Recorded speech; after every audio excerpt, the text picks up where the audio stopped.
Au nom tout-puissant de la personne de la vérité, bien-aimé dans le Seigneur, la personne de la vérité est en plein combat contre la bête qui entre dans le temple. Il le combat, bien-aimé, par la force de son esprit, il le combat par l'autorité de sa vie. Bien-aimé dans le Seigneur, on parle du tout autoritaire, du Dieu tout autoritaire, du Dieu tout puissant, du Dieu bien-aimé qui est établi sur le trône et qui a déjà remporté la victoire pour ses élus, pour ses saints que nous sommes.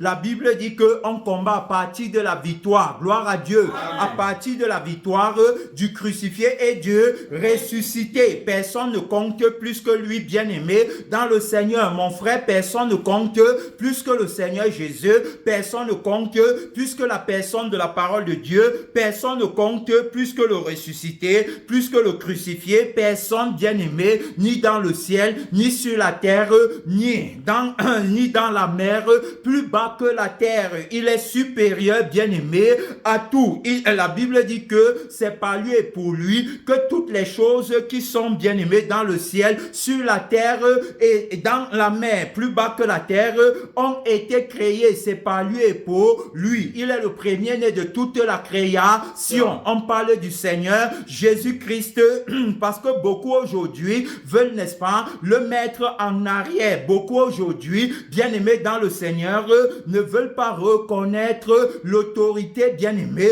de son témoignage par lequel on a la vie éternelle. Il dit que nous sommes la prunelle de ses yeux. Amen. Très mauvais, bien-aimé, très dangereux de perdre une seule âme par l'erreur. On a déjà vu que l'erreur est mortelle, l'erreur détruit, l'erreur fait que le Seigneur perde les âmes. Tu as compris, il n'est pas question pour nous de perdre premièrement nos âmes et de perdre les âmes de ceux que Dieu nous a donnés. Gloire à Dieu. C'est pourquoi on va combattre l'erreur avec la vie de son sang et avec la vie de son esprit. Gloire à Dieu. Le Seigneur Jésus-Christ a combattu l'erreur, bien-aimé, dans le Seigneur. Tu comprends? La vie de Jésus est parfaite. La vie de Jésus est sans reproche. La vie de Jésus-Christ n'a pas de tache, n'a pas de ride. Voilà la vie que le Père a ordonnée pour ses enfants sur la terre, pour, bien-aimé, établir sa justice. Gloire à Dieu. La Bible dit que Jésus-Christ, qui n'a pas connu le péché, Dieu l'a fait devenir péché afin qu'en lui, on soit appelé justice de Dieu. Gloire à Dieu. Amen. On parle de la justice par laquelle nous sommes devenus de nouvelles créatures. Bien-aimés dans le Seigneur, avant l'arrivée de la personne de la vérité, nous étions des injustes. Amen. Amen. La vie qu'il nous a donnée est un grand trésor. C'est la vie éternelle. Amen. C'est la vie du bien-être. C'est la vie bien-aimée, sans péché. C'est la vie sans défaut. C'est la vie que le monde ne connaît pas. Gloire à Dieu. Amen. La vie de la personne de la vérité. Tu comprends? La vie que Jésus-Christ a mis sur pied. La Bible dit que Dieu nous a donné la vie éternelle en son Fils Jésus. C'est en Jésus que j'ai eu la vie éternelle. Amen. Amen. En dehors de Jésus, j'étais seulement en route pour le feu éternel. La Bible dit encore que c'est le Seigneur qui parle. Il dit que je suis la résurrection et la vie. Et quiconque croit en moi ne verra jamais la mort. Quiconque croit en moi ne vient point en jugement. Gloire à Dieu. Amen. Ne vient point en jugement. Pourquoi? Parce qu'il est passé de la vie, il est passé de la mort à la vie. Amen. Amen. Il ne peut plus venir en jugement. Tu comprends? Ce qu'on recherche, c'est la vie éternelle. Tu as compris? Amen. Ce qu'on recherche, c'est la vie bien-aimée par laquelle on aura nos noms inscrits dans le livre de vie. Et par là, on ne peut pas se permettre l'erreur. Bon frère, on ne peut pas se permettre l'erreur. Ma soeur, on ne peut pas se permettre l'erreur. Nous qui constituons le corps de Christ. Amen. Amen. Nous qui sommes l'auditoire de la personne de la vérité. Lui lui en tant que la tête, la conscience qui parle à son peuple bien-aimé dans le Seigneur. Alors, ça dit que c'est que le résultat attendu, c'est la vie irrépréhensible, c'est la vie irréprochable, c'est la vie de Christ en moi. Tu as compris? Sans la vie de Christ en moi, je ne peux pas dire que je connais Dieu. Amen. Sans l'esprit de Christ en moi, je ne peux pas dire que je connais Dieu. Car il dit que la vie éternelle consiste en ce qu'il te connaisse, toi le seul vrai Dieu. Le vrai Dieu, c'est celui qui donne la vie éternelle. Gloire à Dieu. Amen. Le vrai Dieu, c'est celui qui a fait la promesse de la vie éternelle. Tu comprends? Le vrai Dieu, oui, bien aimé, dans le Seigneur, même Gédéon a dit que donne-moi un signe pour que je sache que c'est toi qui m'envoies. Gloire à Dieu. Amen. Pour que Dieu envoie Isaïe, il lui a donné un signe, bien aimé, en le sanctifiant. Amen. Amen. Il dit que ton péché est enlevé à cause de ce que la pierre ardente s'y a touché tes lèvres, ton péché est enlevé. On voit là le symbole, n'est-ce pas, le symbole de quelqu'un qui va passer d'abord par la purification avant d'être envoyé par Dieu. Amen. Amen. Il y a un signe, bien aimé, dans le Seigneur qui valide la connaissance du Dieu véritable. Il y a un signe. Le signe là, Dieu l'a donné aux prophètes. Amen. Amen. Dieu l'a donné aux apôtres, bien aimés, dans le Seigneur. Moïse a reçu le signe avant d'être envoyé par Dieu. La Bible nous parle de sa rencontre avec Dieu devant le buisson à Adam, bien aimé, au mont Sinaï. Dieu lui dira qu'enlève tes souliers. Gloire à Dieu. Amen. Le soulier du faux zèle, du faux évangile, le soulier porté par le vieil homme. Amen. Amen. Tu as compris? Le soulier porté par le vieil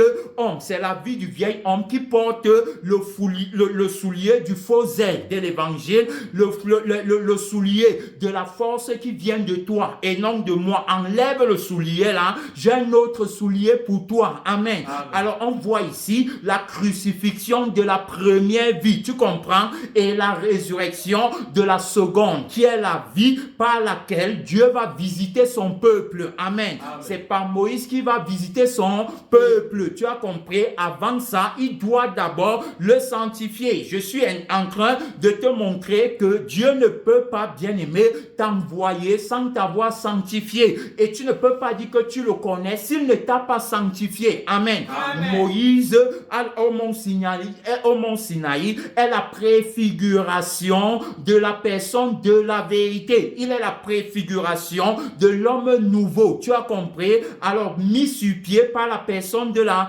vérité. Celui qui aura la vraie connaissance de Dieu. Il va aller instruire le peuple de Dieu au sujet de la volonté de Dieu. Tu as compris? Mais s'il n'a pas vu Dieu, il ne peut pas connaître quelles sont les instructions du Dieu véritable. Amen. Amen. Parce qu'on mentionne d'autres dieux. Amen. Amen. Il faut donc que je connaisse quelle est son instruction. Amen.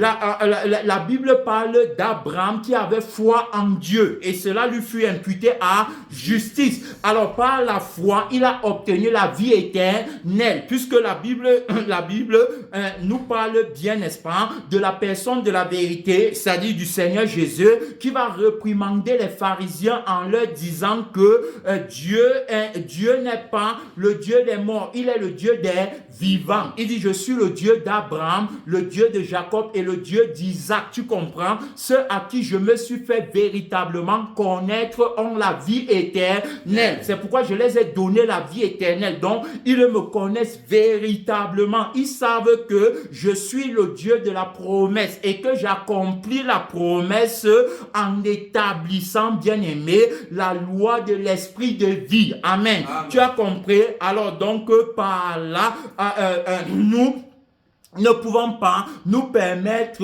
de connaître Dieu par la lettre. Amen. Amen. Ceux-là, j'ai parlé des prophètes qui l'ont connu. Alors, il les a d'abord sanctifiés avant de les envoyer. Pourquoi? Parce que il est question de sa vie pour son peuple. Bien-aimé, dans le Seigneur, c'est sa vie qu'il veut donner à son peuple, comme on a vu dans les messages précédents. Et donc, s'il ne t'a pas donné sa vie, il ne t'a pas instruit, bien-aimé, pour que tu puisses aider son peuple. C'est celui à qui il a donné la vie, qui a aussi reçu l'instruction. Amen. On va voir par exemple le prophète Michée dit qu'il a assisté au conseil de Dieu. Amen. Tu as compris, il connaît, n'est-ce pas, à la sortie de ce conseil, il connaît quelles sont les résolutions prises par Dieu. Amen.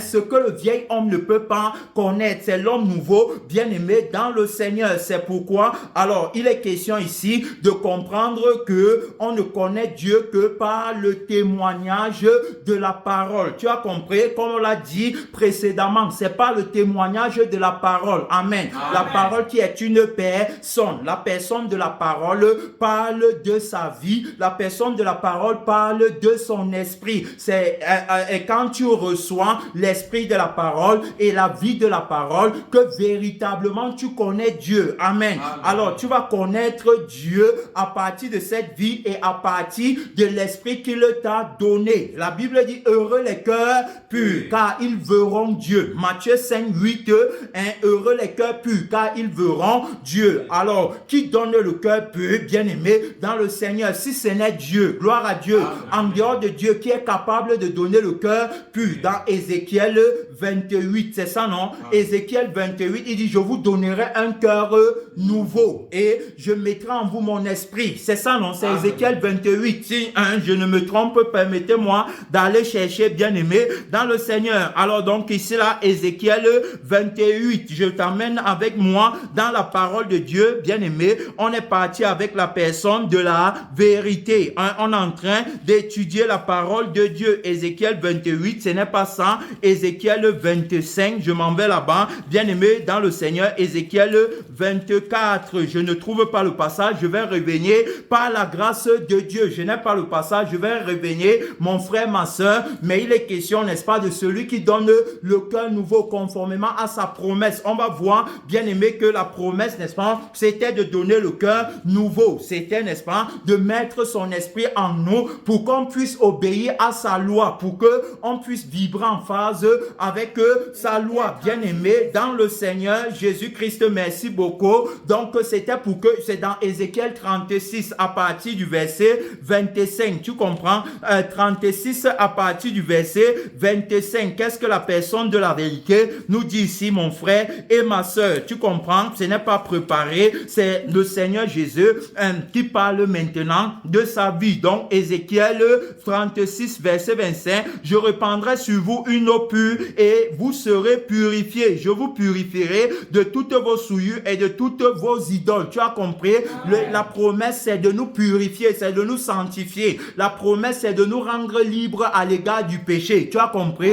Voilà la promesse de Dieu. C'est pourquoi, alors donc, il va répandre l'eau de la parole. Amen. L'eau de la parole, bien-aimé, dans le Seigneur. Tu as compris? Il a dit qu'il va nous purifier de toutes nos souillures, de toutes nos idoles. La Bible dit qu'il est venu avec l'eau et le sang. Tu as compris? L'eau, le sang et l'esprit pour la purification complète, bien-aimé, de notre corps, de notre âme et de notre esprit. Je vous retirerai je vous sanctifierai par il dit d'abord que je vous sanctifierai, je sanctifierai mon grand nom. Non, je ne pars pas loin là-bas. Verset 24, je vous retirerai d'entre, non. Verset 25, je répandrai sur vous une eau pure et vous serez purifiés. Je vous purifierai de toutes vos souillures, de toutes vos idoles. Je vous donnerai un cœur nouveau. Tu as compris? Il a promis le cœur nouveau. Alors, donc, je vous donnerai un cœur nouveau. Et il dit que, et je mettrai en vous un esprit nouveau. J'ôterai de votre cœur, de votre corps le cœur de pierre et je vous donnerai le cœur de chair. Tu as compris? Voilà la promesse, bien-aimé. C'est que tu aies un cœur pur. C'est que tu reçoives son cœur. Tu as compris? Il faut qu'il te donne son cœur pour que tu puisses le connaître. On doit connaître celui qui a fait la promesse. Amen. On connaît celui qui a fait la promesse. Comment alors? Il dit que je mettrai mon esprit en vous et je ferai en sorte que vous suiviez mes ordonnances et que vous observiez et pratiquiez mes lois. Tu as compris? Donc, tu dois pratiquer sa loi et il te montre bien que c'est pas le cœur qu'il va te donner et c'est pas l'esprit nouveau qu'il va te donner que tu vas pouvoir pratiquer la loi. Amen. Donc, s'il ne t'a pas donné un cœur nouveau et un esprit nouveau, tu ne peux pas mettre mettre en pratique la loi. Amen. Il faut qu'il te donne. C'est pourquoi ceux qui croient observer la loi auront toujours le souvenir du péché. Amen. Or, ici, il dit bien qu'il va enlever le péché. On a lu, bien aimé, Matthieu 5, 8, qui dit qu'il va te donner le cœur nouveau. Comment il va donc te donner le cœur nouveau? Est-ce à dire qu'il va donner il va donner le cœur nouveau au vieil homme, bien aimé dans le Seigneur? Non, loin de là. Tu ne peux recevoir le cœur nouveau que si tu es une nouvelle créature. Amen. Si tu n'es pas une nouvelle créature, tu ne peux pas recevoir le cœur nouveau. Le cœur nouveau est attaché à la vie nouvelle. Gloire à Dieu. Oui, le vieux cœur est attaché à la vieille vie. Tu as compris? Alors donc, il dit qu'il va te donner le cœur nouveau. Et le cœur nouveau aussi va te permettre de le voir. Tu as compris? Au travers de la loi, bien aimé, que lui-même il a établi. Mais avant de venir là-bas, pour qu'on puisse bien comprendre, il faut d'abord qu'on remonte dans les temps anciens. Amen. Pourquoi? Parce que on a bien dit ici là que le temps, n'est-ce pas, est attaché à la loi et que la loi est attachée à la vie. Tu as compris? C'est donc quand il y a changement de vie qu'il y a aussi changement de loi et changement de temps. Gloire à Dieu. Tu ne peux pas prendre, n'est-ce pas, une loi et un temps pour aller mettre ça, n'est-ce pas, dans une autre vie. Est-ce que tu comprends? Donc, ça ne marche pas. C'est la vie qui commande le temps et c'est la vie qui commande la loi. Tu as compris? Alors, maintenant, on remonte donc, on va voir, bien aimé, avec même le cas du premier Adam. On a vu que quand Adam était en accord avec Dieu par la vie et par l'esprit, parce que on voit bien que Adam ne voyait pas sa nudité, montrant par là que la vie qu'il avait, c'était la vie de son Créateur. Amen. La vie là ne se voit pas nue dans le monde. Amen. La vie là ne voit pas qu'elle manque quoi que ce soit. Voilà la vie du Créateur que Adam avait. C'est pourquoi Adam ne voyait pas sa nudité. La Bible dit que Adam et sa femme étaient tous deux nus et ils n'en avaient point connaissance. Ils n'en avaient point honte. Tu as compris? Tout simplement parce qu'ils ne se voyaient pas eux-mêmes, mais ils voyaient le Créateur. L'esprit que Adam avait était l'esprit ou l'être du Créateur qui l'amenait à être tout conscient de son Créateur ou encore de la grandeur, de l'élévation, bien aimé, du tout accomplissement de son Créateur. Voilà ce qu'il voyait. C'est pourquoi il ne pouvait pas avoir l'intention de devenir comme son Créateur. Parce qu'en voyant, bien aimé, par la conscience du Créateur et par la vie du Créateur, la grandeur et l'accomplissement, bien aimé, dans le Seigneur du Créateur, c'est-à-dire que l'omniscient, bien aimé, l'omniprésent, l'omnipotent, dans l'accomplissement de sa volonté, c'est qu'il voyait. Alors donc, le permettait de savoir qu'en son Créateur, il est tout accompli, gloire à Dieu, qu'il est tout heureux, tout comblé, tout satisfait, bien aimé, ayant la vie éternelle. Tu as compris? Parce qu'il avait été créé selon la pureté et la perfection de son Créateur, donc dans l'invincibilité, dans l'invisibilité et dans l'immortalité. Gloire à Dieu. Alors donc par là, il était donc soumis, bien aimé, à la loi de l'esprit de vie. Tu as compris? Il était soumis à la loi de l'esprit de vie. Ça veut dire que il était, n'est-ce pas, il était dans la loi de la vie qui est éternelle. Tu as compris? La loi de la vie éternelle. Quiconque est dans cette loi ne verra jamais la mort. Tu as compris? Par là, donc, on parle de la loi de la crucifixion, puisque la parole qui lui avait été donnée, ou encore la loi qui lui avait été donnée, c'est la seule loi qui lui avait été donnée. Tu ne mangeras pas de l'arbre de la connaissance du bien et du mal. Donc, tu ne prendras pas de la conscience de l'arbre de la connaissance du bien et du mal, et tu ne prendras pas la vie de l'arbre de la connaissance du bien et du mal. Car si tu le fais, tu mourras. Mourir ici veut dire que tu ne me connaîtras plus. Gloire à Dieu. Amen. Tu n'auras plus la connaissance, tu n'auras plus ma connaissance par la vie que je t'avais donnée et par l'esprit que je t'avais donné. Mais tu vas entrer dans une connaissance littérale. Amen. Dans une connaissance qui enfle, dans une connaissance qui n'édifie pas. Est-ce que tu comprends, mon frère, ma soeur? Voilà la connaissance dans laquelle tu vas entrer. Alors, on va bien voir que quand Adam va accepter, bien aimé, la parole du séducteur, parce que le séducteur vient,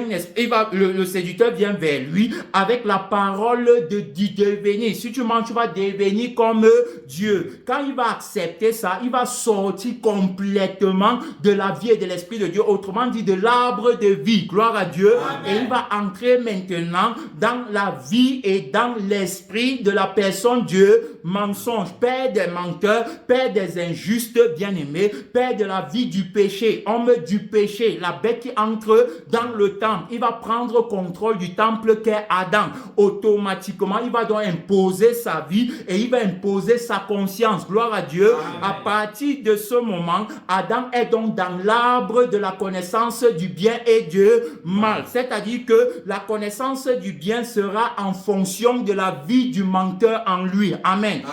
En fonction de la vie de l'injuste en lui, la connaissance du mal, la connaissance, puisque j'ai parlé de la connaissance du bien, la connaissance du mal sera aussi en fonction de la vie injuste de la personne du mensonge en lui, amen.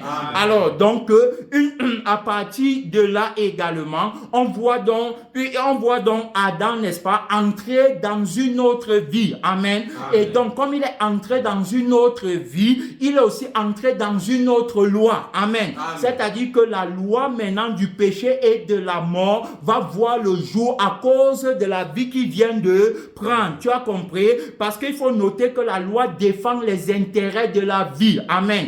La loi défend les intérêts de la justice et non de l'injustice, amen.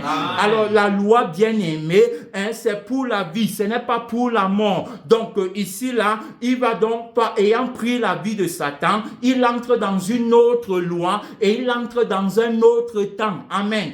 Alors la loi là lui est imposée maintenant à cause du péché. C'est pourquoi dans le livre de Galates chapitre 3 verset 19, la Bible nous dit que la loi a été donnée à cause des transgressions, amen. Autrement dit, à cause du péché. C'est à cause du péché que la loi s'y voit le jour. Je parle de la loi des ordonnances, tu as compris? La loi si qui lui avait été donnée maintenant, c'est-à-dire que puisqu'il est entré déjà dans la loi va venir par Moïse, c'est ça, non? La loi va venir par Moïse, puisque celui-ci, lui, il est déjà dans la loi du péché et de la mort. Ça veut dire que quoi? Ça veut dire que dès le moment où il appartient déjà au diable, il ne peut plus connaître la volonté de Dieu, amen. Il ne peut plus savoir ce que c'est que le péché et il ne peut plus savoir ce que c'est que la sainteté, gloire à Dieu. Il ne peut plus connaître ça, bien aimé, dans le Seigneur, tu comprends? Il va maintenant suivre son propre chemin, vouloir accomplir ses propres volontés, ne sachant pas que en réalité la volonté qu'il veut accomplir, ce n'est pas sa volonté, mais c'est la volonté de celui par qui il vit désormais, tu as compris?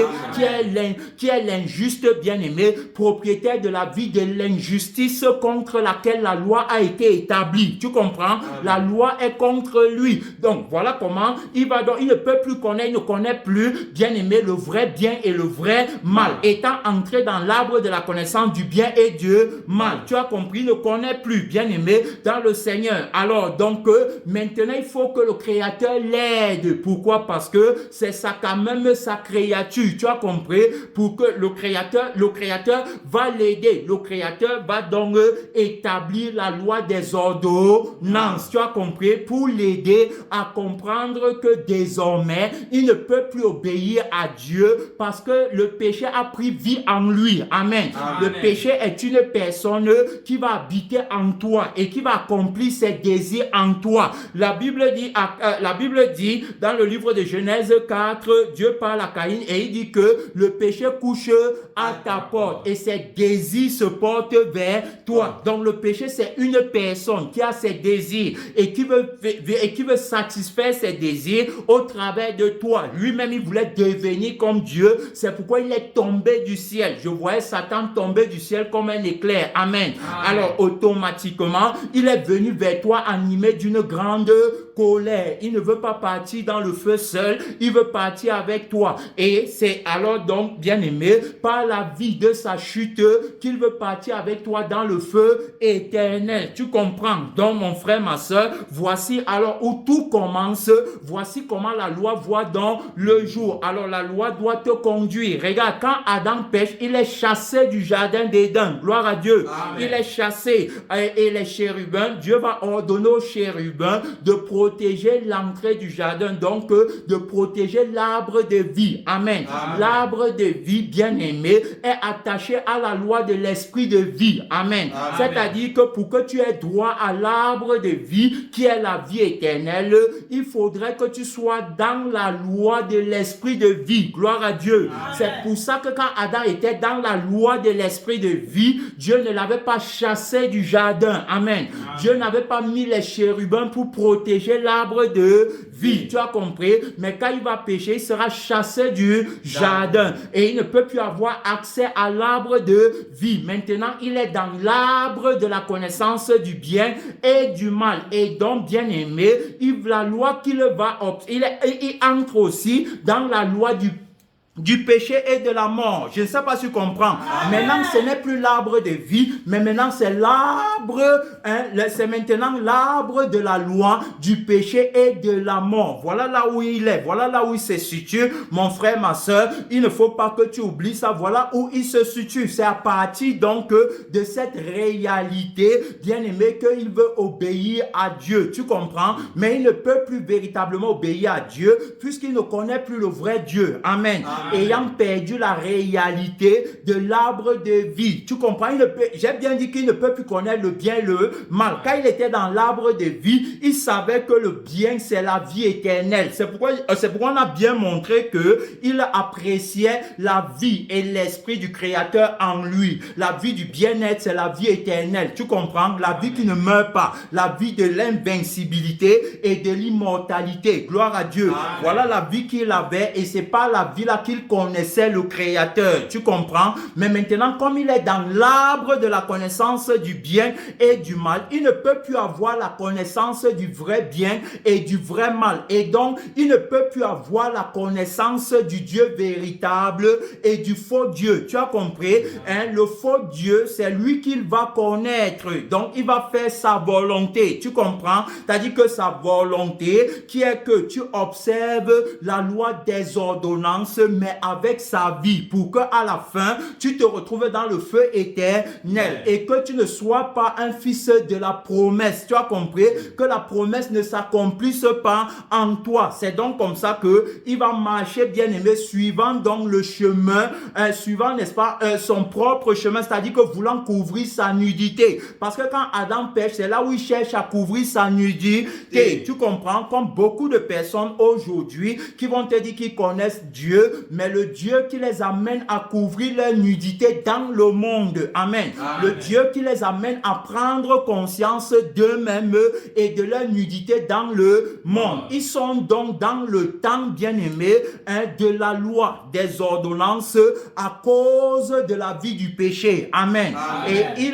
voilà, donc tu vois que le temps dans lequel ils sont ne peut plus être le temps de la loi de l'esprit de vie. Amen. Amen. Mais c'est le temps de la loi du péché et de la mort. Autrement dit, le temps de la loi des ordonnances. Pourquoi? Parce que les ordonnances, les ordonnances et les prescriptions, qui te sont données, ne peuvent pas t'amener, n'est-ce pas, dans la perfection, mais vont te garder, bien aimé, dans la réalité de la vie qui est déclarée injuste. Gloire à Dieu. Amen.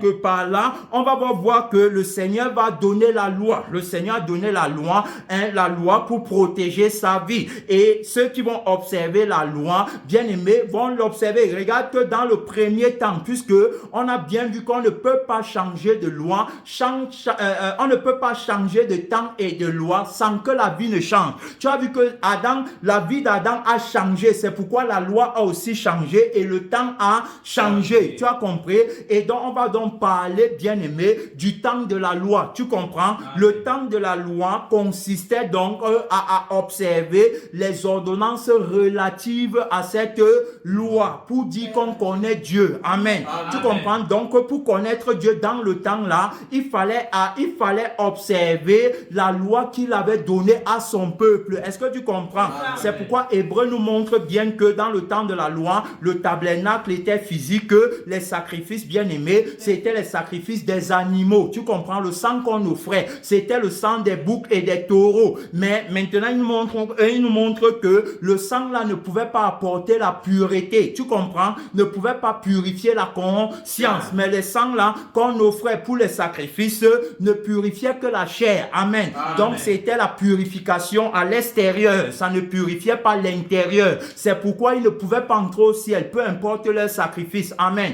Ils faisaient beaucoup de sacrifices. La Bible nous montre même que le souvenir du péché était renouvelé par les sacrifices là. Et que même le souverain sacrificateur qui offrait les sacrifices une fois par an offrait pour ses propres péchés et pour ceux du peuple. Tu as compris? Donc, voilà comment ils devaient donc observer la loi pour connaître Dieu. Amen. Dieu s'est fait connaître à eux par la loi des ordonnances dans le temps là. Amen. Le temps de l'ancienne alliance. Est-ce que tu comprends? On te parle du temps de l'ancienne alliance. Ensuite, maintenant, quand va venir le temps de la grâce, tu comprends? Le temps, n'est-ce pas, de loin. Quand loin va venir la personne de la parole de Dieu, le témoin fidèle, quand il va venir, le temps va changer et la loi va changer. Est-ce que tu comprends? Alors, il va mettre sur pied un nouveau temps, il va mettre sur pied une nouvelle loi à partir de la vie qu'il va il va apporter pour l'humanité. Je ne sais pas si tu comprends. Alors, donc, il va venir avec la vie et donc, il y aura changement de temps et de loi. C'est le temps actuel, le temps dans lequel nous sommes actuellement, qui est le temps de l'évangile. Amen. Parce que le temps passé, c'était le temps de la loi. Mais maintenant, nous sommes dans le temps de l'évangile. Tu comprends? Et quand on parle de l'évangile, on fait référence au témoignage de la personne de la parole de Dieu qui a changé le temps et la loi par l'esprit et par la vie. Amen. Alors, donc, automatiquement, c'est dans le temps si bien aimé, et c'est selon la loi du temps si attaché à la vie de la parole qu'on doit connaître Dieu. Amen. Et non plus comme dans le temps passé. Tu vas voir que dans le temps, après que loin sera retranché, quand le Seigneur va partir avec son église, il y aura également un autre temps et une autre loi qui sera, n'est-ce pas, la loi de la marque de la bête qui marche également avec son temps. Tu vois, quand la bête sera manifestée, mais ça ne viendra pas de lui, ça viendra, bien aimé, de la personne, de la vérité. Pour que tu sois bien éclairé au sujet des temps, d'abord, premièrement, je t'amène dans le livre de Daniel. Tu comprends? On part ensemble dans le livre de Daniel. Nous sommes en train de parler, bien aimé, nous sommes en train de parler de la loi qui est attachée au temps. Bien aimé, beaucoup d'erreurs qui circulent. Donc, ici, dans Daniel chapitre 9, verset 25. Sache-le donc et comprends, depuis le moment où la parole a annoncé que Jérusalem sera rebâtie jusqu'à loin au conducteur, il y a 7 semaines. Tu as compris? Il y a 7 semaines. Il faut marquer 7 semaines premièrement. Et ensuite, il va dire que quoi? Il va dire que il y a 7 semaines jusqu'à loin au conducteur. Il y a 7 semaines. Dans 62 semaines. Maintenant, il parle encore de 62 semaines. Tu as compris? Les places et les fossés seront rétablis, mais en des temps fâcheux. Après les 62 semaines, un oint sera retranché. Tu as compris? Après les 62 semaines, un oint sera retranché et il n'aura pas de successeur. Le peuple d'un chef qui viendra détruira la ville et le sanctuaire. Et sa fin arrivera comme par une inondation. Il est arrêté que le dévastateur durera, que les dévastations dureront jusqu'au terme de la guerre. Il fera une solide alliance avec plusieurs pour une semaine. Il faut encore noter, voilà une semaine et durant la moitié de la semaine, il fera cesser le sacrifice et l'offrande, le dévastateur commettra les choses les plus abominables jusqu'à ce que la ruine et ce qui a été résolu fondent sur le dévastateur. Gloire à Dieu. Amen. Tu as compris? Alors donc voilà la dissection du temps, bien-aimé dans le Seigneur. Voilà également la séparation des lois. Tu vas voir, le premier temps c'est 62. Non, le premier temps c'est 7 semaines. Amen. Amen. Les 7 semaines, s'y représentent le temps de la loi. Amen. Amen. Ça représente le temps de la loi parce qu'il dit que sache et comprends que depuis le moment où la parole a été annoncée que Jérusalem sera rebâti jusqu'à loin au conducteur, il y a d'abord 7 semaines. Donc, c'est-à-dire que c'est pendant les 7 semaines-ci que la prophétie, bien-aimée, a été donnée sur le rétablissement de Jérusalem. Tu comprends? Amen. Alors, maintenant, il va dire que loin. Quand il parle de loin, il fait référence à l'arrivée de loin. Donc, il y a loin qui va venir. Il dit que dans 62 semaines, tu comprends, les places et les fossés seront rebâtis, mais en des temps fâcheux. Est-ce que tu as compris? Amen. Oui, le temps, bien-aimé, où il faut lutter par la crucifixion. Amen. Amen. Le temps où, c'est-à-dire que nous sommes dans un temps où la parole, n'est-ce pas, nous a donné la victoire par la crucifixion pour qu'il nous sanctifie. C'est dans un des temps fâcheux où le péché bat son plein. Tu comprends? Amen. Où le péché est à son paroxysme. C'est le moment là qu'il est venu rebâtir les fossés, bien-aimés. Comme il a dit, les fossés seront rétablis, mais en des temps fâcheux. Donc ça, c'est le temps de l'évangile. Voici les 62 semaines du temps de l'évangile. Est-ce que tu comprends? Amen. Le temps de la grâce, comme tu dis souvent, comme les gens ont l'habitude de dire, mais ils ne comprennent pas ce que c'est que la grâce et ce que c'est que le temps de la grâce. Ce sont les 62 semaines-ci, bien-aimés dans le Seigneur. Donc c'est-à-dire que dans le temps-ci là, tu ne peux plus venir encore avec la loi des ordonnances dans le temps-ci. Tu comprends? Amen. Pourquoi? Parce que la fin du temps de la loi est marquée par l'arrivée de loin. Amen. Qui est la personne de la parole Amen. De Dieu. Amen. Et donc, on va connaître Dieu désormais par le témoignage de cette personne qui est la parole de Dieu. Amen. Amen. Ça ne sera plus par la loi des ordonnances parce que le temps là est déjà passé. Le temps là est fini par l'arrivée de loin. Amen. Maintenant, on le connaît, bien aimé, par son témoignage. Amen. Est-ce que tu comprends? Amen. Ensuite, donc, c'est quand loin sera retranché. Parce qu'il dit bien qu'un loin sera retranché et il n'aura pas de successeur. C'est l'enlèvement de l'église. C'est loin qui part avec son épouse, bien aimée dans le Seigneur. Et donc, on va entrer dans un autre temps. Est-ce que tu as compris? Amen. Maintenant, dans le temps là, qui est la dernière semaine, parce que ça c'est 62 semaines, là, le temps là, qui est d'une semaine, tu vois, on va aussi entrer dans une autre loi. Tu comprends? Ça ne sera plus la loi de l'esprit de vie. Amen. Amen. Dans le temps de la loi, qui était de 7 semaines, on parlait de la loi des ordonnances. Tu comprends? Amen. Maintenant, quand on entre dans le temps de la loi du crucifié, est-ce que tu comprends? Amen. Le temps de la grâce, quand on entre ici, il est question de la loi du crucifié. Amen. Amen. C'est la loi du crucifié, bien aimé, qui est la loi de l'esprit de vie. Et c'est par cette loi qu'on connaît Dieu. Amen. Amen. Dans le temps maintenant, de la marque de la bête, parce que c'est ça la dernière semaine. Dans le temps de la marque de la bête, c'est-à-dire que on va connaître, n'est-ce pas, Dieu en fonction de la loi du temps là. Tu as compris? Amen. C'est en fonction de la loi du temps là qu'on va connaître Dieu. Ça ne sera plus la loi de l'esprit de vie. Tu comprends? Mais maintenant, ça sera la loi de la marque de la bête. Il dira donc que si tu prends la marque de la bête et si tu adores son image, alors donc tu seras brûlé avec lui dans le feu qui ne s'éteint pas pour des siècles et des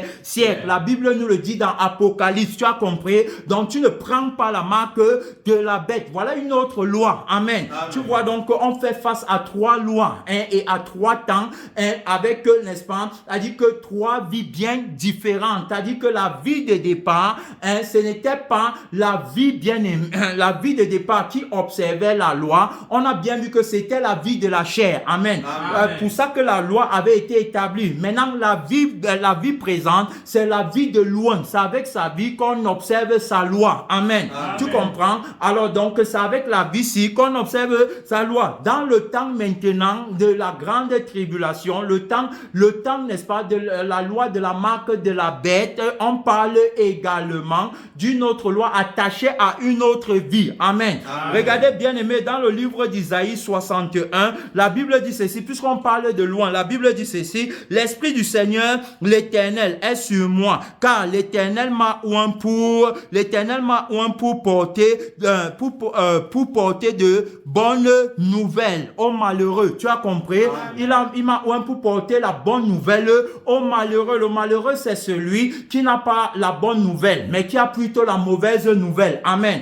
Mais maintenant, il va porter la bonne nouvelle. Tu as compris? Il dit, il m'a envoyé pour guérir ceux qui ont le cœur brisé, pour proclamer aux captifs la liberté et aux prisonniers la délivrance, pour publier une année de grâce de l'Éternel. Tu as compris? L'année de grâce de l'Éternel, où l'Éternel va faire l'expiation des péchés, où il va rendre libres ceux qui étaient esclaves, bien-aimés dans le Seigneur. Donc voilà loin qui sera retranché. Tu as compris? Voilà loin, bien-aimé, qui est venu dans le temps de la grâce et qui a établi la loi par laquelle on va connaître Dieu. Donc dans le temps-ci là, tu ne peux pas venir avec la loi des ordonnances. Tu as compris? Il est question de la loi du crucifié, la loi, bien-aimée, qu'on observe dans le temps actuel. Tu as compris? Par là donc, tu comprends très bien que on fait vraiment face à deux types de lois. La loi des ordonnances, qui est la loi du péché et de la mort, et la loi du crucifié, qui est la loi de l'esprit de vie. La parole nous dit que quiconque, n'est-ce pas, n'obéit pas à la loi, ou encore n'observe pas la loi, ne prête pas son oreille à la loi, même sa prière est une abomination. Amen. Il dit que si tu détournes ton oreille pour ne pas écouter la loi, ta prière est une abomination. Il parle de la loi de l'esprit de vie, bien-aimé dans le Seigneur, puisque c'est par la foi en Jésus-Christ qu'on obéit à la loi de Dieu. Amen. Sans la foi en lui, tu ne peux pas obéir à la loi de Dieu, mon frère et ma soeur. Il dit donc que si tu détournes ton oreille de cette loi, dans le temps actuel, tu ne peux pas véritablement dire que tu connais Dieu.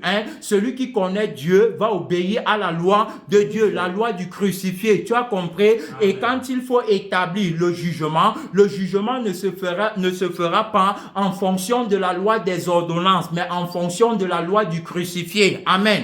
C'est-à-dire que la loi du crucifié, c'est la loi de la perfection. Amen. Tu as compris? C'est pourquoi le crucifié, quand Dieu va te juger, par exemple, il ne te dira pas que tu avais volé, tu avais menti, tu avais commis l'adultère, tu avais triché. Il ne te dira pas ça, mais il te demandera pourquoi tu n'avais pas eu foi en Jésus pour que il te donne la vie éternelle. Il te donne la vie qui ne veut pas convoiter, qui ne veut pas mentir, qui ne veut pas voler. Tu vois, regarde, dans la loi de Moïse, on ne vole pas, on ne ment pas, mais à partir de la vie du mensonge. Tu comprends? C'est-à-dire que c'est à partir de l'arbre de la connaissance du bien et du mal qu'on ne ment pas, on ne vole pas. Je ne sais pas si tu comprends.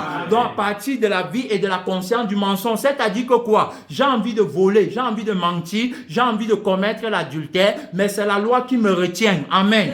Donc par là, tu vois que je ne suis pas comme Dieu veut. Tu as compris? Dieu, lui, n'a pas la vie qui veut faire les choses là. Amen. C'est pourquoi la loi n'est pas établie contre lui. Amen. Et contre son homme nouveau. Voilà. Donc voilà la vie que j'ai. Quand le Seigneur Jésus-Christ met sur pied l'homme nouveau, bien-aimé, par la justice de Dieu, alors tu vas voir que l'homme nouveau, lui, il a la vie qui ne convoite pas, il a la vie qui ne vole pas, il a la vie qui ne manque pas. Dans les choses là, il ne connaît pas ça. Amen. Tu ne peux pas dire à un ange dans le ciel de ne pas voler, de ne pas mentir. Sa vie ne connaît pas ça. C'est la vie de Dieu. Gloire à Dieu. Amen. Voilà alors la vie bien-aimée que la personne de la vérité est venue donner à l'humanité au temps de la grâce pour qu'elle puisse observer la loi de l'esprit de vie. Amen. Pour qu'elle soit dans la loi de l'esprit de vie. Tu as compris? Jésus dira par exemple que Moïse vous a dit, dans le livre de Matthieu, chapitre 5, je pense bien, il dit que Moïse vous a dit que vous ne commettrai pas d'adultère. Ça veut dire que quoi? L'adultère en ce temps-là, dans le temps de la loi, ce n'est pas dans le temps de l'évangile.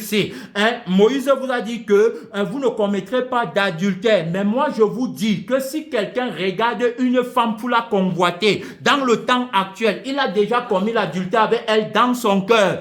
Montrant par là que la loi de Moïse est imparfaite. Amen. Montrant par là que la loi de Moïse est limitée. Amen. Montrant par là que la loi de Moïse ne peut pas produire la purification du cœur. Amen. Mais que c'est la loi du crucifié qui peut produire la purification du cœur. Parce qu'il dit bien que moi, je vous dis que celui qui regarde une femme pour la convoiter a déjà commis l'adultère avec elle dans son cœur. Ça veut dire que dans la loi de Moïse, je peux convoiter dans mon cœur, mais ne pas faire à cause de la loi. Amen.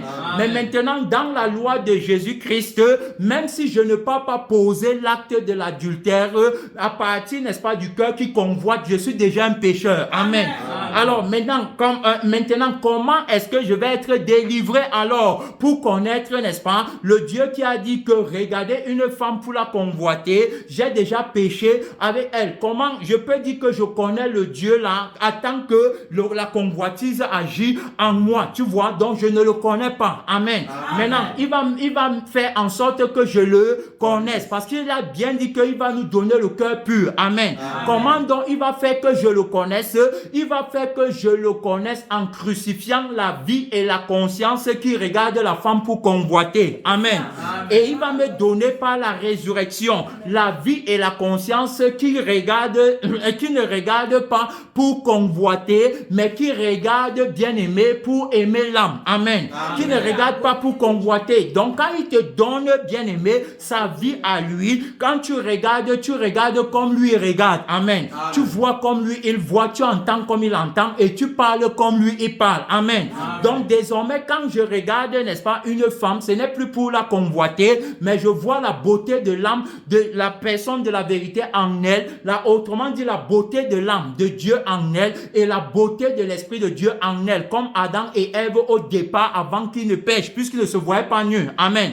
Tu ne peux pas voir une femme aujourd'hui nue, tu ne la convoites pas. Amen. Quand tu es dans l'observation, tu es dans la loi des ordonnances. Amen.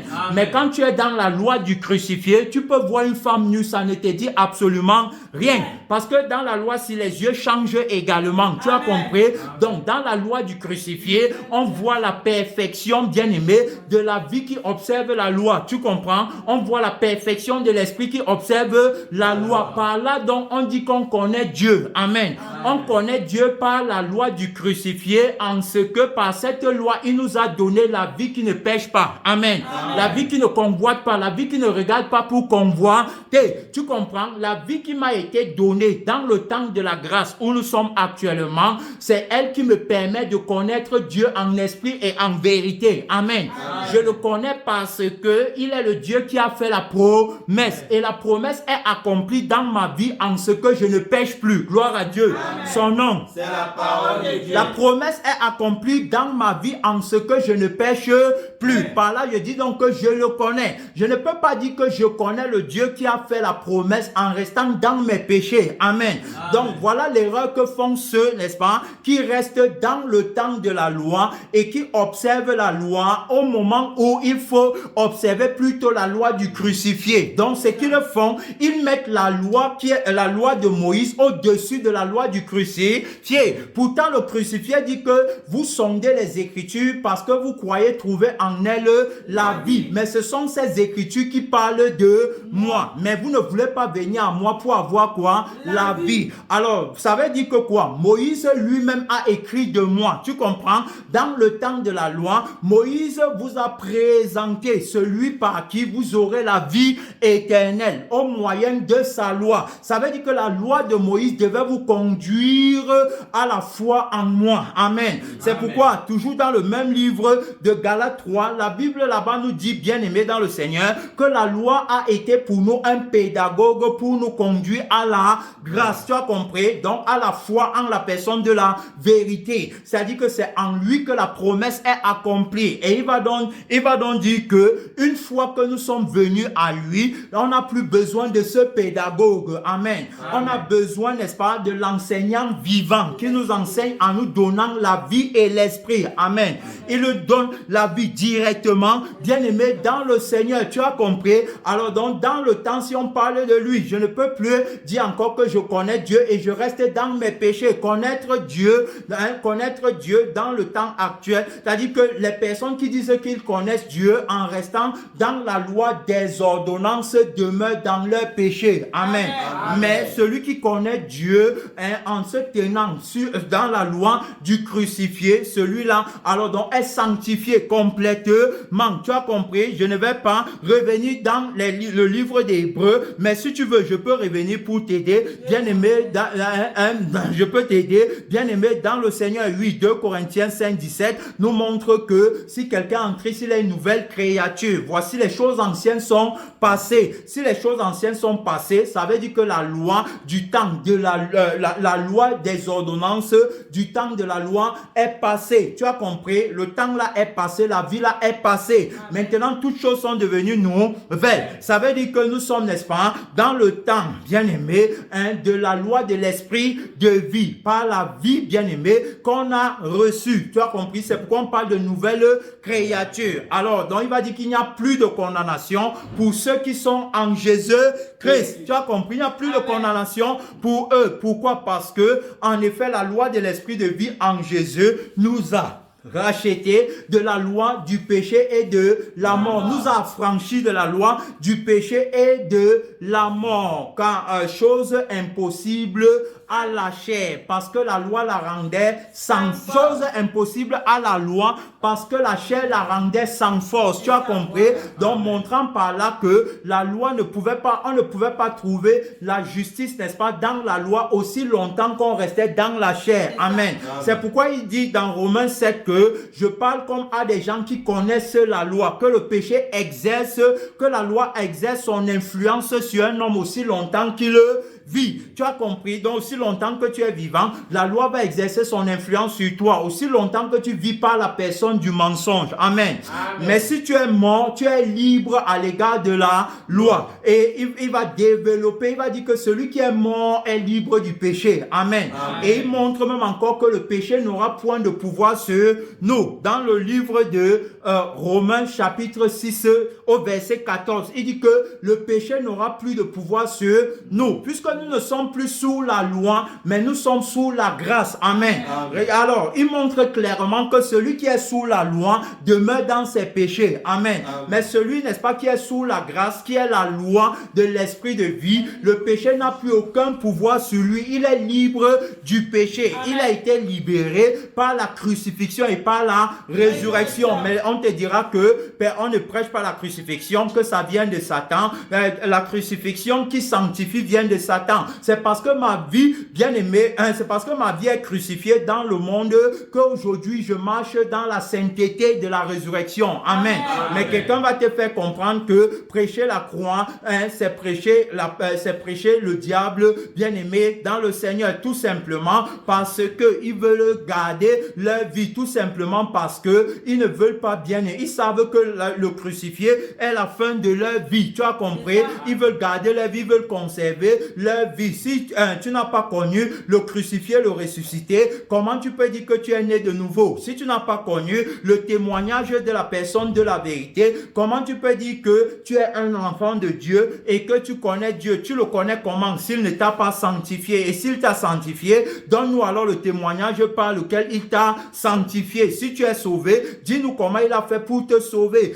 Puisque la vie éternelle consiste à le connaître. Dis alors comment il a fait pour te sauver. Comme ça, on saura que tu le connais. Gloire à Dieu. Mais si tu n'es pas capable de dire comment il a enlevé le cœur de pierre et il t'a donné le cœur de chair, alors automatiquement, bien aimé dans le Seigneur, tu ne le connais pas. Amen. Tu ne le connais pas. Tu es en train, n'est-ce pas, de parler d'une connaissance qui est stérile, de la connaissance par la lettre et non de la connaissance par la vie. Dans le temps de la grâce, on connaît Dieu par la vie et par l'esprit, bien aimé, qu'il nous a donné. Dans le temps de la loi, c'était par par la lettre, amen, étant conduit par la personne Dieu, mensonge, mais ne sachant pas que la loi avait été établie contre sa vie. L'apôtre Paul va nous montrer, bien aimé, comment il a fait pour savoir que le péché est une personne qui habite en lui. Quand il va dire que le bien que je veux faire, je ne fais pas, mais le mal que je ne veux pas faire, c'est ça que je fais. Par là, je connais donc que ce n'est pas moi qui le fais, c'est le péché qui habite en moi qui le fait. Puisque le bien que je veux faire, je ne parviens pas à faire. Mais le mal que je ne veux pas, je le fais. Ça veut dire que c'est une autre personne en moi qui le fait. Alors, et il va aller plus loin en disant que je prends plaisir à la loi de Dieu selon l'homme intérieur. Tu as compris, selon l'homme nouveau. Gloire à Dieu. Amen. Mais maintenant, je vois dans mes membres une loi qui lutte contre la loi de mon entendement. Amen. Amen. Et quelle est la loi qui lutte contre la loi de son entendement? C'est la loi du péché et de la mort. Quand lui veut obéir à la loi de l'esprit de vie. Amen. Amen. Donc, il ne peut pas, bien aimé, mais après, il va donc dire que gloire soit rendue à Dieu par Jésus-Christ, bien aimé, notre Seigneur, notre Sauveur, par qui je me suis dépouillé du vieil homme. Puisqu'il ne peut pas dire dépouillez-vous du vieil homme, s'il ne sait pas lui-même dépouiller. Dépouillez-vous du vieil homme qui se corrompt par des convoitises trompeuses. Tu as compris? Dépouille-toi du vieil homme. Tu dois te dépouiller pour être libre afin d'observer la loi. Tu as compris? Mais si tu ne te dépouilles pas, il n'y aura pas de liberté pour toi pour observer la loi. Alors donc lui, il a appris, bien aimé, dans le Seigneur, et il a compris que il n'y a que l'homme nouveau, bien aimé, créé par Dieu, qui connaît véritablement Dieu. Si tu n'es pas créé par Dieu, n'est-ce pas, je vous ai lu un passage tout à l'heure dans le livre de Colossiens qui montrait, bien aimé, si tu veux, je peux encore partir là-bas, même comme on n'a plus assez de temps, ici dans le livre de Colossiens, la Bible dit ceci, bien aimé, dans le Seigneur, mais renoncez à toutes ces choses, Colossiens 3:8, mais renoncez à toutes ces choses, renoncer à toutes ces choses, à la colère, à l'animosité, à la méchanceté, à la calomnie, aux paroles déshonnêtes qui pourraient sortir de votre bouche. Ne mentez pas les uns aux autres, vous étant dépouillés du vieil homme et de ses œuvres. Tu as compris? Donc tu t'es dépouillé de la vie qui porte les œuvres du péché. Amen. Amen. Tu comprends? Il dit que ayant revêtu l'homme nouveau, qui se renouvelle dans la connaissance selon l'image de celui qui l'a créé. Gloire à Dieu. Amen. Qui a créé l'homme nouveau. Si quelqu'un en Christ, il a une nouvelle créature. Jésus est le créateur de l'homme nouveau. Il a créé l'homme nouveau par sa mort et par sa résurrection. Amen. Amen. La mort de Jésus, c'est l'annulation du vieil homme, et la résurrection de Jésus, c'est l'émergence de l'homme nouveau. Amen. L'homme nouveau se renouvelle dans la connaissance de celui qui l'a créé. Tu as compris? J'ai la connaissance du Dieu qui m'a créé en nouveauté de vie. Amen. Amen. Tu as compris? C'est par la crucifixion et la résurrection que j'ai sa connaissance véritable, puisque par là, il a annulé la vie bien-aimée de la connaissance qui enfle, et il a mis sur pied par sa résurrection la vie de la connaissance qui édifie, ou encore de l'amour qui édifie. Tu as compris? Bien-aimé dans le Seigneur, ceux qui croient en Dieu, ceux-là, n'est-ce pas, se renouvellent dans sa connaissance. Ceux-là le connaissent véritablement. Regarde le cas de Moïse ici, bien-aimé dans le Seigneur, dans Hébreux chapitre 11, la Bible nous dit au verset 27 que c'est par la foi qu'il quitta l'Égypte on parle de Moïse sans être effrayé de la colère du roi, car il se montra ferme. Il s'est montré très ferme, comme voyant celui qui est invisible. Tu as compris? Amen. Donc ça veut dire que quoi? Ça veut dire que il ne pouvait pas avoir cette foi ferme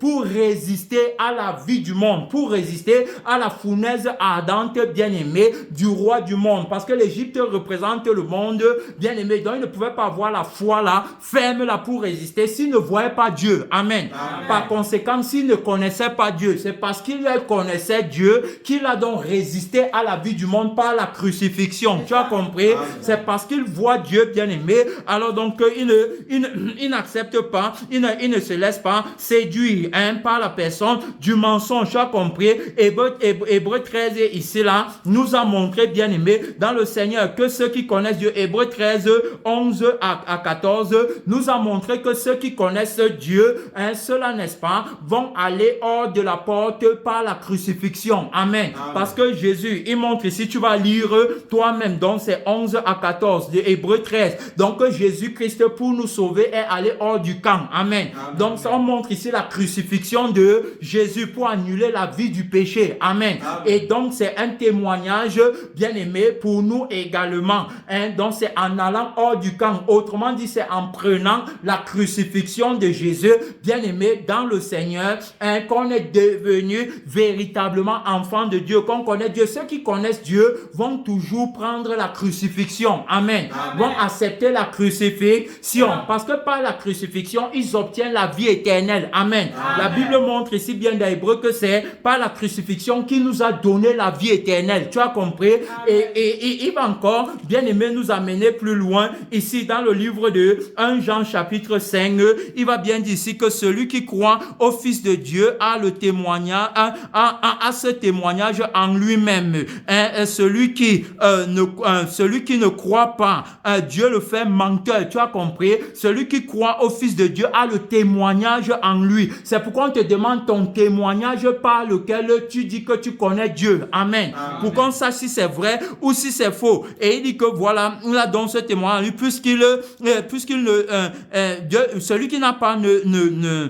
celui qui n'a pas celui qui ne croit pas, Dieu le fait menteur, puisqu'il ne croit pas, bien aimé, au témoignage du Fils de Dieu. Et voici ce témoignage, c'est que Dieu nous a donné la vie éternelle et que cette vie éternelle est dans son Fils. Celui qui a le Fils a la vie, et celui qui n'a pas le Fils de Dieu n'a pas la vie. Je vous ai écrit ces choses afin que vous sachiez que vous avez la vie éternelle, vous qui croyez au nom du Fils de Dieu. Tu as compris? Donc tu ne peux pas dire que tu as la vie éternelle si tu ne crois pas en Jésus. Tu comprends? C'est par la foi en lui que tu as la vie éternelle. Même il va encore dire ici dans Jean 2 que car plusieurs séducteurs sont entrés dans le monde qui ne confessent pas que Jésus est venu en chair. Celui qui est tel, c'est le séducteur et l'antéchrist. Je n'ai pas le temps pour expliquer, mais tu comprends. Prenez garde à vous-même afin que vous ne perdiez pas le fruit de votre travail, mais que vous recevez une pleine récompense. Quiconque va plus loin et ne demeure pas dans la doctrine de Christ. Tu as compris? La doctrine du crucifié et Dieu ressuscité n'a point Dieu. Celui qui demeure dans cette doctrine a le Père et le Fils. Si quelqu'un vient à vous et n'apporte pas cette doctrine, ne le recevez pas dans votre maison et ne lui dites pas salut, car celui qui lui dit salut participe à ses mauvaises œuvres, mon frère et ma sœur. Tu as compris, bien-aimé, dans le Seigneur, la personne de la vérité nous a aidés. Tu as compris? Donc nous sommes dans le temps où c'est la doctrine de Christ qui scelle notre connaissance de Dieu. Amen. Sans la doctrine de Christ, ne dis plus jamais que tu connais Dieu. La doctrine de Christ nous sanctifie conformément à la volonté de Dieu. Si tu n'es pas sanctifié, tu ne connais pas Dieu, mon frère et ma sœur. Gloire soit rendue à la personne de la vérité. Il n'y a plus le temps pour la prière. Nous lui disons infiniment merci. Bien-aimé dans le Seigneur, gloire, louange, autorité et puissance à celui qui était et qui est et qui demeure éternellement. Amen. Amen.